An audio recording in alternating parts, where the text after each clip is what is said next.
So ketika dilihat ayahnya ngangkat karpet, bundanya nyapu, besok lagi diangkat lagi, 21 kali dia lihat hal yang sama, dia akan menjadi habit.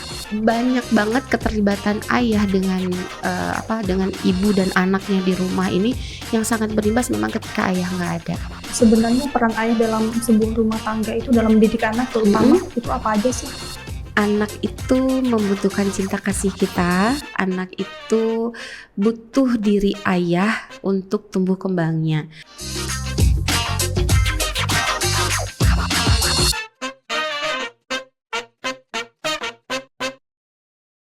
Halo sahabat ulasan, balik lagi bareng aku Meli dalam program UCAS. Dan kali ini kita akan membahas mengenai fatherless bersama dengan psikolog kita yaitu Mbak Nila. Assalamualaikum Mbak, apa kabar? Waalaikumsalam. Setiap diundang di ulasan TV batuk terus ya. Lagi batuk-batuk Mbak Meli sehat? Alhamdulillah sehat. Ini kayaknya Mbak Nila kegiatannya sangat banyak ya, sampai kondisinya jadi kurang fit gitu. Iya, alhamdulillah. Disyukuri aja. Disyukuri aja.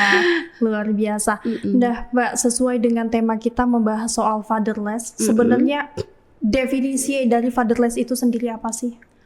Fatherless berarti kan tidak ada ayah. Jadi sebenarnya ada dua harfiahnya nih. Satunya secara fisiknya memang ayahnya nggak ada, berarti katakanlah ayahnya meninggal gitu ya. Entah dia bercerai atau apa gitu, atau misalnya ayahnya di penjara, pokoknya ayahnya keluar kota. Jadi memang ketiadaan dia secara fisik itu. Yang kedua ada secara fisik, tapi tidak ada secara psikologis. Itu juga fatherless. Nah jadi yang dibilang fatherless itu bukanlah karena orang tuanya tiada meninggal terus jauh yang seperti tadi, tapi juga secara emosional ada tapi tiada, kalau sering kita dengar dalam bahasa-bahasa parenting gitu. Sebenarnya kalau bagi seorang anak sendiri Bu, atau seorang manusia yang lebih berdampak itu apakah ketika ayahnya tidak ada secara fisik atau ketika ayahnya tidak ada secara figur? Dua-duanya berdampak. Dua-duanya berdampak. Memang kalau ketiadaan secara fisik gitu ya, berarti kan mungkin diiringi dengan trauma-trauma tertentu. Biasanya ya, dia akan misalnya katakanlah orang tua ayahnya meninggal. Kalau ayahnya meninggal berarti kan dari ada menjadi tiada beneran gitu kan secara fisik. Kalau misalnya ayahnya sangat memberikan kebutuhan buat dia, berarti kan dia terpenuhi ya secara psikologis, dia mendapat kasih sayangnya, dia dapat afeksi, dia dapat segala hal. Begitu tiada, nah dia kehilangan. Berarti kan ada kondisi yang mungkin membuat kegoncangan emosional lah ya seperti itu, sehingga mungkin bahkan orang-orang yang nggak siap itu kadang dia trauma dengan situasi tertentu gitu kan. Misalnya entah karena kehilangan mendadak, kecelakaan yang membuat dia nggak siap gitu. Nah seperti itu. Kalau misalnya Secara figur. Secara figur ya dua-duanya berdampak. Bisa jadi dia efeknya itu pelan gitu, tapi dalam magnis gitu. Anak dihadapkan pada situasi yang berulang. Jadi misalnya dia merasa butuh ini tapi nggak dapet, tapi pelan, tapi continue terus kan ya. Jadi ketiadaan secara psikologis yang terus menerus itu, yang berkepanjangan itu kan membuat kehampaan secara emosional gitu ya. Seperti itu Mbak Meli. Oke. Nah berbicara soal peran ayah sendiri Bu, sebenarnya peran ayah dalam sebuah rumah tangga itu dalam mendidik anak terutama itu apa aja sih?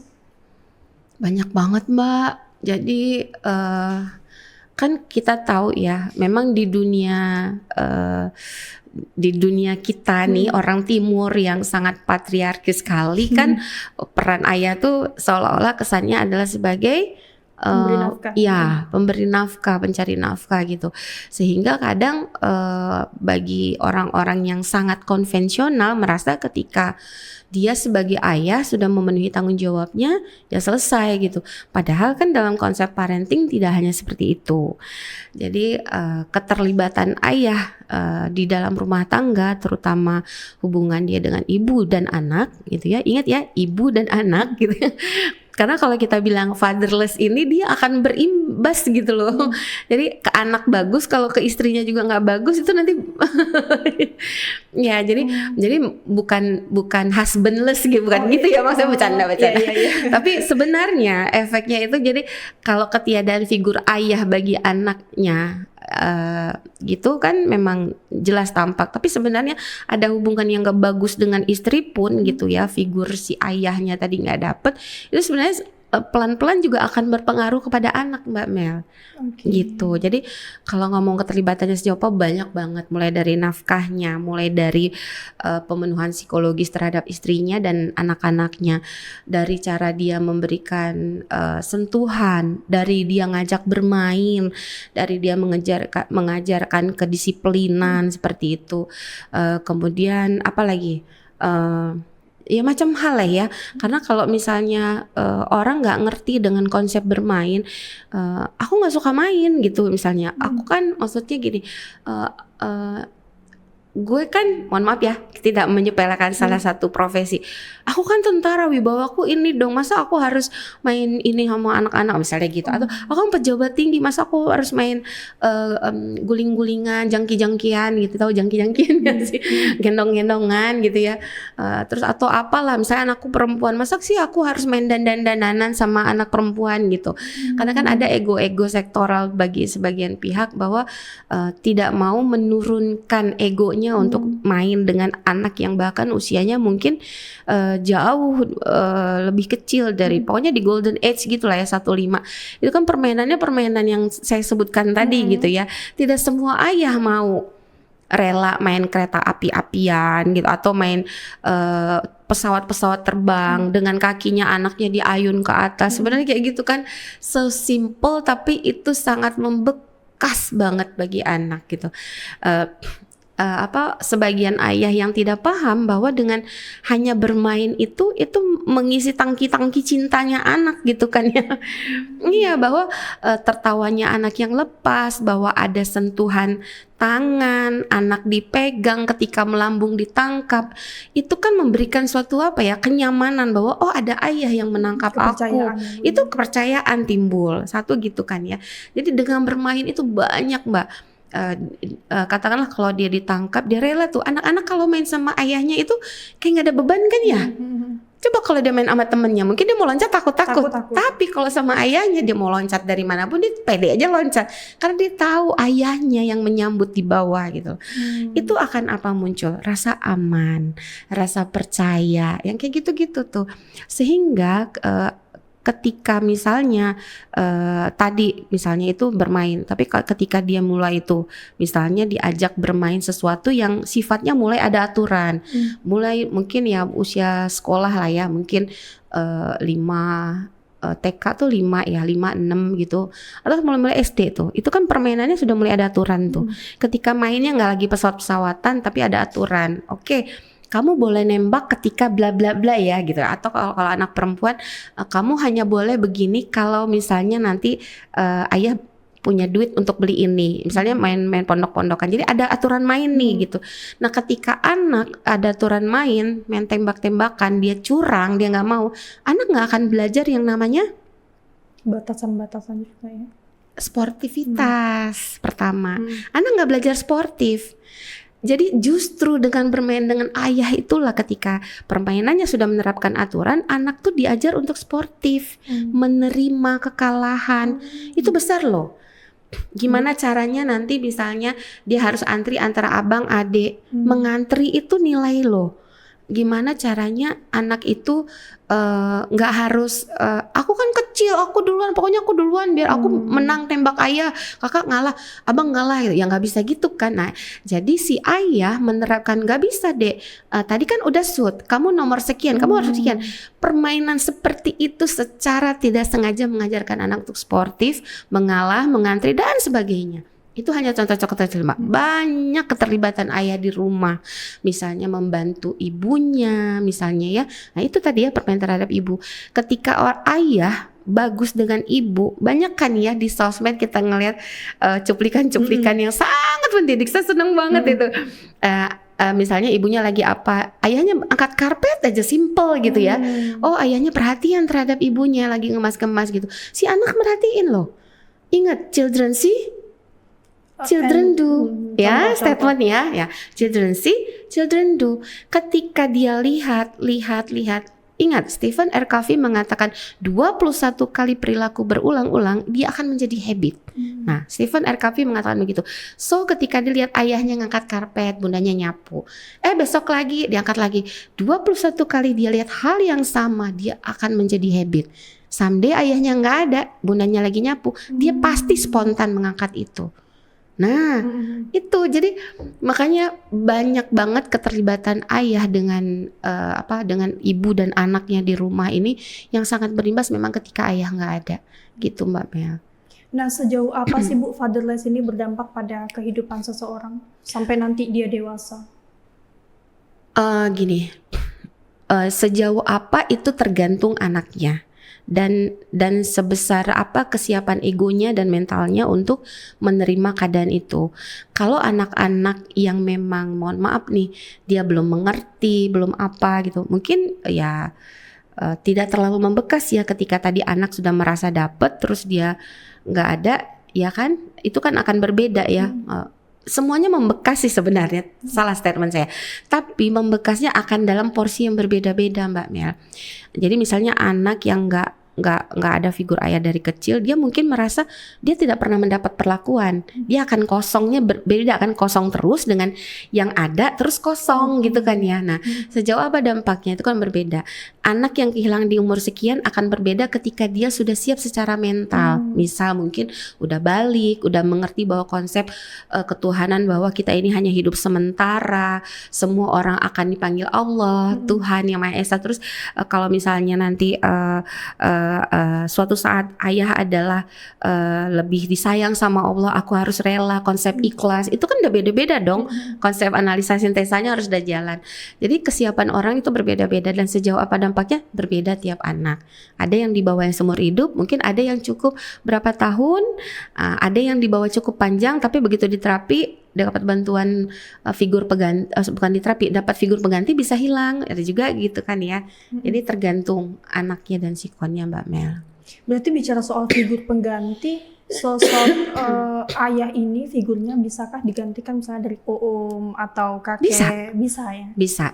Memang tidak sempurna tapi cukup bisa memenuhi. Jadi makanya kadang ketika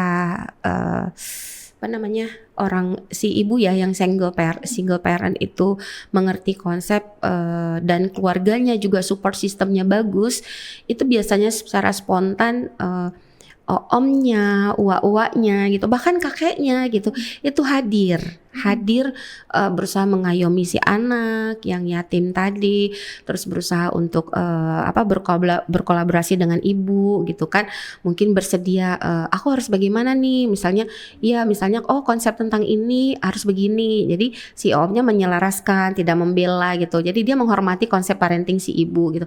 Nah jadi ketika ada kerjasama ini ya ini cukup membantu gitu. Makanya kadang ketika menikah lagi ayah sambungnya bagus, it's fine gitu, nggak apa-apa, bisa digantikan.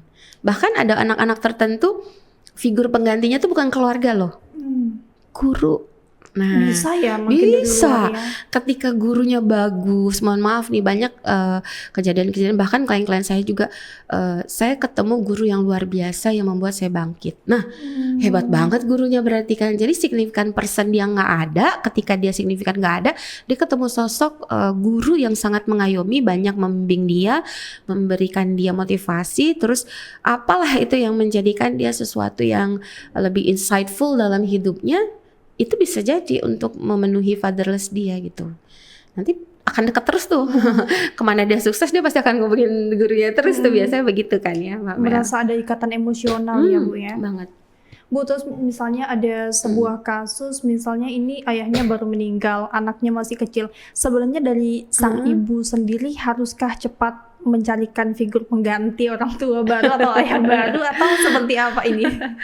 Duh, susah juga jawabnya. Nggak semudah itu kita menyarankan untuk mengganti. Ini kan soal hati ya, soal hati, soal ini kita kan harus melihatnya dari sisi si ibunya juga. Untuk mencari ayah pengganti kan bukan semudah membalikan telapak tangan. Cocok di ibu, nggak cocok di anak gitu ya.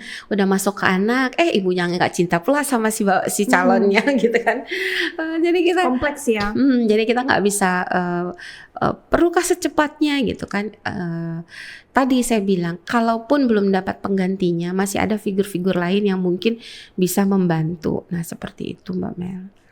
Nah Bu, ini gimana sih cara menyembuhkan atau mengisi tangki cinta yang tadinya nggak diisi, bukan tidak diisi ya, maksudnya yang sudah kehilangan. Ini saya sangat tertarik dengan kalau ayahnya meninggal mungkin sudah tidak bisa kita lihat lagi secara fisik. Tapi bagaimana ini yang ada tapi kayak nyakitin terus gitu. Bukan hanya pasif tapi kayak malah jadi apa ya, sesuatu yang membebani mental sang anak. Itu gimana sih?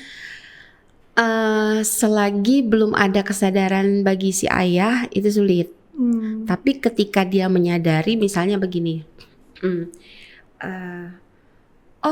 Literasi digital saya nih, dia merasa ya kan sekarang dunia sosmed nih, literasi digital saya bagus sehingga saya insightful nih, ternyata yang saya lakukan selama ini salah nih misalnya gitu kan ya.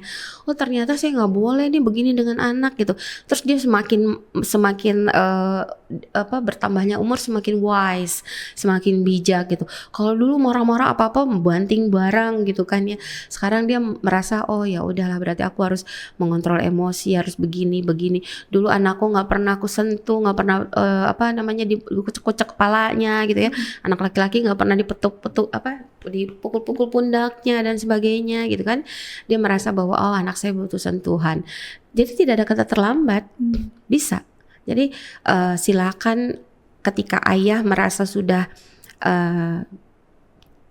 buang waktu secukup lama ya, maksudnya gini, ketika ayah merasa sudah kehilangan momen emasnya untuk membersamai anak, dia merasa bahwa oh mungkin jangan-jangan anakku fatherless gitu kan ya, dia bisa cepat balik lagi dan memenuhi itu. Dan memang tidak mudah untuk memperbaiki situasi yang tadinya mungkin kok kayak gini gitu ya, biasanya juga nggak gitu-gitu amat gitu ya. Apalagi kalau dia udah remaja ke atas kan ya, dia merasa bahwa kok ayah tiba-tiba begini ya, kok ngajak malam minggu ya, kok aja gini. Nah itu mungkin pertama-pertama ada tanda tanya, ada penolakan, ada keanehan. Tapi yakinlah anak ketika menerima sesuatu yang tulus, dia juga akan tahu. Hati anak tuh nggak bisa bohong juga kan ya. Nyaman, iya nyaman gak nyaman itu pasti terasa sama anak. Gitu. Nah Bu, bisa nggak sih fatherless ini mempengaruhi sisi sosial anak, maksudnya dalam dia berteman atau dalam kehidupan romansanya Bu? Ternyata riwayat fatherless, satu misalnya korban kekerasan seksual ya, yang ketika korbannya adalah perempuan, itu ketika kita tes, ketika kita gali anamnesis dan sebagainya, itu memang ketiadaan figur ayahnya sangat-sangat terobservasi dan sangat mudah digali gitu. Jadi dia merasa bahwa tangki cintanya kosong. Ini terutama bagi anak-anak yang tidak dapat figur ayah, yang perempuan, dia merasa tangki cintanya kosong gitu ya.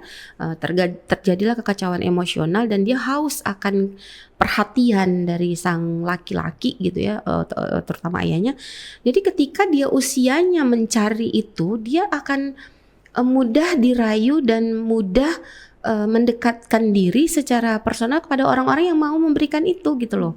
Jadi itu, mohon maaf ya, laki-laki hidung belang, maksudnya laki-laki gombal, laki-laki yang ibaratnya kaulah bulan kaulah bintang gitu ya. Dia memberikan itu dan dia merasa butuh itu, dipuja, dipuji, diperhatikan dan sebagainya. Kamu udah makan belum gitu? Aku sayang kamu. Dia nggak pernah dapat kata-kata cinta, diberikan kalimat kata cinta, itu mudah terenyuh. Dan ketika itulah batasan-batasan anak remaja banyak dilanggar sehingga laki-laki yang mohon maaf tidak tidak benar tadi memanfaatkan situasi dari kekosongan tangki cinta si perempuan tadi, si anak tadi, dan dia memanfaatkan itu untuk lakukan hal-hal yang tidak benar gitu. Bisa sebaliknya juga nggak Mbak? Maksudnya Apa karena tuh? dia mungkin ngelihat sosok ayahnya yang sangat tidak menjadi role model, akhirnya dia takut gitu. Maksudnya melihat laki-laki kayak nggak percaya, lebih ke tidak percaya itu gitu. terjadi pada kasus LGBT. Jadi kita ambil satu aja, misalnya gini, ketika konsep homo gitu ya, itu bisa jadi ada, saya punya klien, dia homo, dia menjadi figur si perempuannya. Karena apa?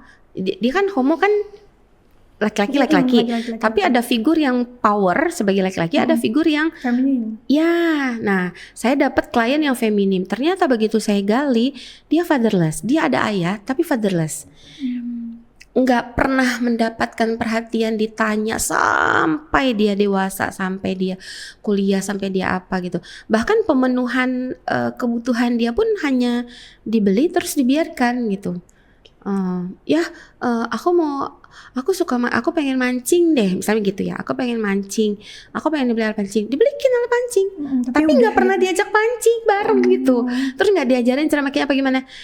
Ya ibaratnya maksudnya gini loh, kita kan mengerti ya bahwa anak mungkin kadang bahasanya tidak sevulgar anak-anak yang lain gitu. Ada anak laki-laki yang pandai mengutarakan sesuatu, ada yang enggak gitu. Nah sekecil itulah contohnya. Jadi si klien ini justru merasa bahwa aku tidak dapat ayah, aku nggak suka sama ayah, aku nggak suka sama saya, dan dia dekat banget sama ibunya. Deket banget sama ibunya. Sampai sekarang pun dia dekat sama ibunya. Jadi ayah ini dianggap nggak ada gitu. Sampai dianggap nggak ada gitu ya. Sampai ya dianggap nggak ada. Jadi ketika dimanapun ya dia nggak ditelepon aja biasa aja gitu. Tapi dia tiap hari telepon ibunya. Nah jadi ketika dia salah bergaul dan masuk ke lingkungannya benar, dia nggak suka sama sosok laki-laki. Bergaulnya pas pula ketemu dengan orang-orang seperti itu, dia memposisikan diri bukan, dia nggak suka laki-laki yang maksud itu yang gitu. Karena dia nggak suka laki-laki, jadi dia nggak mau berhubungan sebagai orang yang itu. Dia memposisikan saya senang sebagai seorang wanita gitu ibaratnya. Berarti kalau secara physically itu memang ya masih laki-laki laki banget. Oh kita nggak bisa lihat dari luar. Tapi gitu ya kalau yang sudah terbiasa melihat akan ada sign tertentu. Tapi kelihatan lah. Mungkin agak gemulai gitu enggak ya? Enggak ya? Enggak. So far dia akan gemulai hanya ketika situasi tertentu.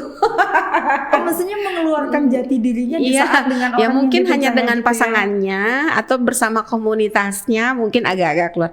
Tapi ketika dia berinteraksi dengan kita normal, kadang nggak ketahuan.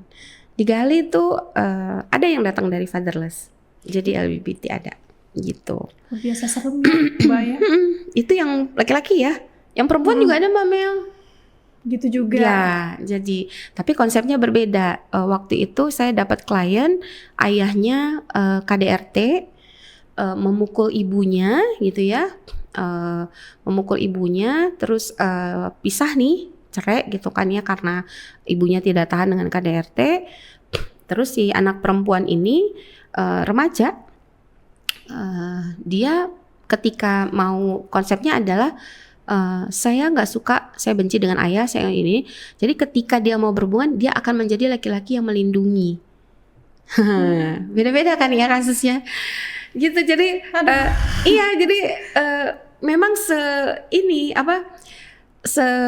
beragam itu ya, sekompleks itu. Kadang dinamika kepribadiannya itu yang terjadi pada seseorang itu berbeda antara satu dengan lainnya ya, tergantung dianya gitu kan ya, tergantung permasalahan dia. Jadi memang fatherless ini luar biasa dampaknya. Dia nggak terasa langsung seperti mematikan gitu ya Mbak ya. Iya. Tapi Jadi kalau laki-laki, nah itu kalau Mbak Mili nanya dampaknya apa, kan ada dampak emosional, dampak kognitif, secara apa. Nanti ketika dia dampak sosialnya, dia akan dia akan ambigu tentang konsep maskulinitas namanya. Nah itu yang kalau kita bicara tentang dampaknya kepada anak laki-laki seperti itu. Oke, berarti fatherless ini kepada anak perempuan beda, dampaknya kepada anak laki-laki juga beda, ya Mbak ya. Nah, korban fatherless, apalagi ini anak laki-laki, dia berpotensi nggak Mbak nanti berpotensi nggak ketika dia sudah menjadi ayah, menjadi pelaku dari fatherless juga? Kalau dia merasa luka batinnya tidak dia selesaikan, bisa berpotensi. Jadi misalnya gini, ayahnya adalah figur yang tidak ada kasih sayang, penuh KDRT dan sebagainya. Dia melihat hukuman. Dia menerima dan melihat hukuman gitu.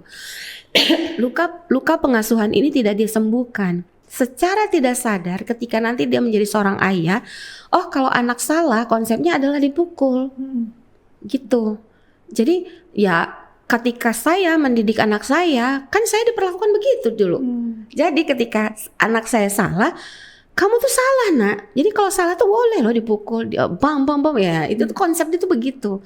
Itu luka pengasuhan yang disebabkan oleh inner child yang tidak selesai. Jadi dia nggak hadir secara ke anak itu dengan memperlakukan cara dia dulu dilakukan. Bisa seperti itu. Gitu. Kalau yang sadar bisa langsung datang ke pakarnya, maksudnya ke psikolog gitu makanya kadang kan tiap orang tidak semua paham ya ketika yang dia baca gitu. Sekarang kan orang nggak ada yang nggak punya handphone kayaknya ya. Cuman apa yang dia baca itu dia pahami nggak gitu, dia mau membuka diri nggak, dia mau open minded nggak, dia mau menjadikan diri dia insightful nggak dengan segala sesuatu hal, bisa menjadikan diri dia pembelajaran nggak gitu. Ketika dia sempat sadar, oh ya aku salah ya, seperti saya bilang contoh di awal tadi, ya berarti aku harus belajar begini ya mungkin dia perlahan mencari itu. Tapi kalau misalnya dia merasa memang tidak bisa melakukan learning by doing seperti tadi, bahkan bisa dia datang langsung ke psikolog atau bahkan ke psikiater. Tapi jarang sih ke psikiater kalau untuk, kecuali dia memang ada sesuatu yang secara misalnya emosionalnya meledak-ledak, dia butuh farmakoterapi, mungkin dia boleh ke psikiater untuk membantu secara hormonal dia mungkin ya.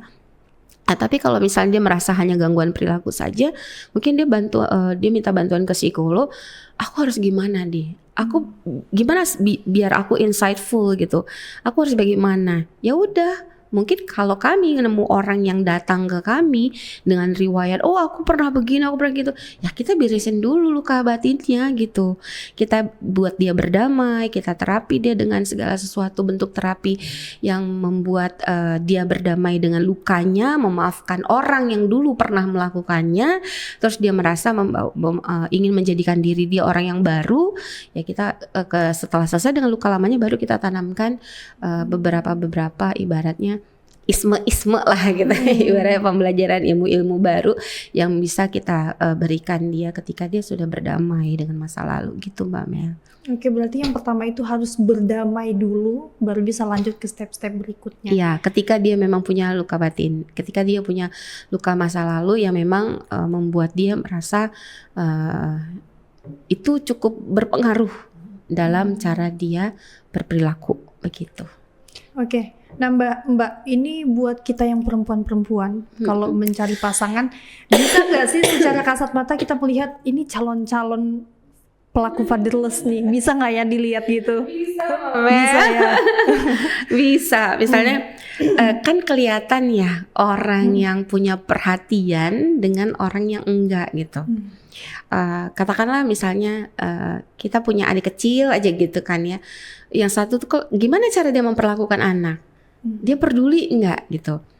Untuk hal-hal kecil dia mau membantu enggak? Atau kita deh kalau kita nggak punya adik kecil gitu. Hal-hal yang terjadi dengan kita dia peka enggak?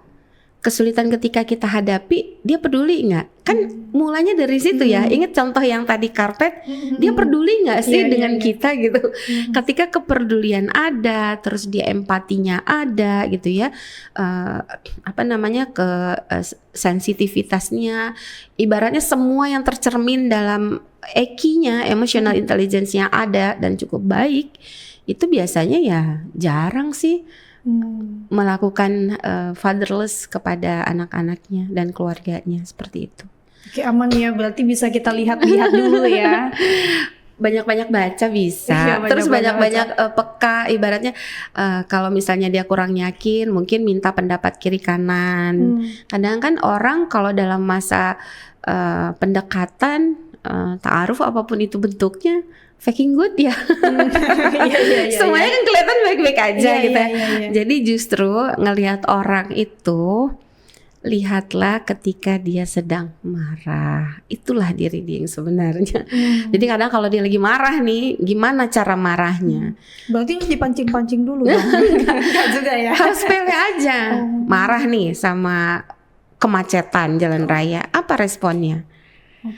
Marah nih sama tukang parkir, bagaimana bahasanya, bagaimana habitnya, ya kan?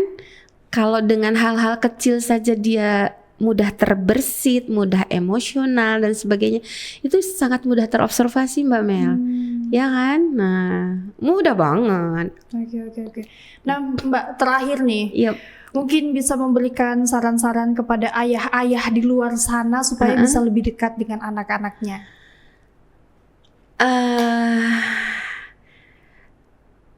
Para ayah hebat di luar sana, anak itu membutuhkan cinta kasih kita. Anak itu butuh diri ayah untuk tumbuh kembangnya. Istilah tangki-tangki cinta dia dengan sebaik-baiknya dan sebanyak-banyaknya agar dia tumbuh menjadi anak-anak yang sehat secara mental dan dia dapatkan segala sesuatunya lengkap dari ayah bundanya. Itu saja.